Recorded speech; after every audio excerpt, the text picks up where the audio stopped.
أصعب شعور ممكن تمر بيه أو تعيشه إن أنت تبقى موجود في الدنيا بس مش عارف أنت موجود ليه. إن أنت تصحى كل يوم تعمل حاجات مش شبهك وترضي ناس هم مش فاهمينك وتمشي في طريق ملهوش أي نهاية واضحة. هنا بقى في حقيقة أنت لازم تعرفها كويس، إن أنت ما جيتش هنا تكملة عدد، أنت جيت ومعاك كود سري مفيش أي إنسان تاني على كوكب الأرض معاه زيه. لو انت لحد دلوقتي ما حسيتش بالرضا الحقيقي في حياتك فده لان انت ما شغلتش المحرك الاساسي لروحك. والنهارده في الفيديو ده انا هعلمك ازاي تفك رسالتك في الحياة، رسالتك في الحياة اللي هتعرفك انت هنا ليه بجد. ركز معايا قوي في كل كلمة هقولها لك لان اللحظة دي ممكن تبقى هي بداية حياتك الحقيقية. اول نقطة لازم تكون فاهمها كويس ان اكبر كدبة احنا صدقناها ان رسالتنا في الحياة لازم تكون حاجة ممتعة وسهلة من البداية، لان الحقيقة هنا ان رسالتك غالبا هي مستخبية ورا اكتر حاجة وجعتك في حياتك وقدرت تتخطاها. فمثلا كمثال، لو انت عانيت من التهميش في حياتك فرسالتك هنا هي التمكين وان انت تظهر قيمة الاخرين. لو عديت مثلا بفقر فرسالتك هي ان انت تعلم الوفرة.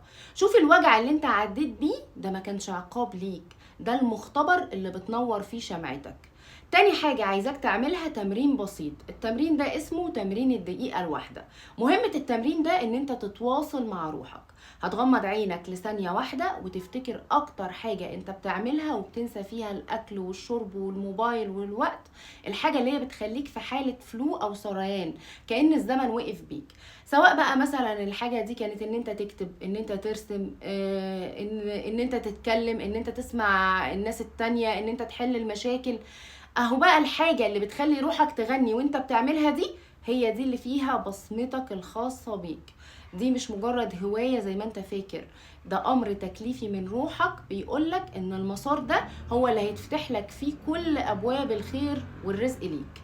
تالت نقطة لازم تعرفها كويس، ان رسالتنا في الحياة مش وظيفة، رسالتنا اثر. يعني ما نحصرش الرسالة في مسمى وظيفي زي مثلا دكتور او مهندس. الرسالة هنا هي البصمة، البصمة اللي انت بتسيبها في اي مكان انت بتدخله. يعني مثلا كمثال ممكن شخص يبقى رسالته في الحياة هي السكينة، ان اي مكان بيدخله بمجرد حضوره بيهديه. وفي واحد تاني ممكن رسالته التوسيع، ان اي حد يقعد معاه يحس ان احلامه كبرت والدنيا بقت معاه واسعة. اسأل نفسك، الناس بتمشي من قدامي وهم حاسين بإيه؟ الإجابة دي هي جوهر رسالتك الحقيقية، هي الكاريزما اللي مفيش حد يقدر إن هو يقلدها. طب انت دلوقتي ليه لازم تكتشف رسالتك في الحياة؟ لان انت ببساطة لما بتعيش من غير رسالة فانت كده بتصرف طاقة رهيبة في المعافرة، الدنيا معاك بتبقى صعبة، البيبان كلها بتبقى مقفولة في وشك لان انت بتكون عايش عكس تيار روحك. لكن اول ما بتفهم رسالتك الدنيا كلها بتتحول لخادم ليك، الموارد بتتوفر والاشخاص الصح بيبدأوا ان هم يظهروا لان انت بقيت في المسار الصحيح بتاعك. القيادة الحقيقية هي ان انت تعرف مكانك الصح فكل حاجة تانية تقع في مكانها الصح.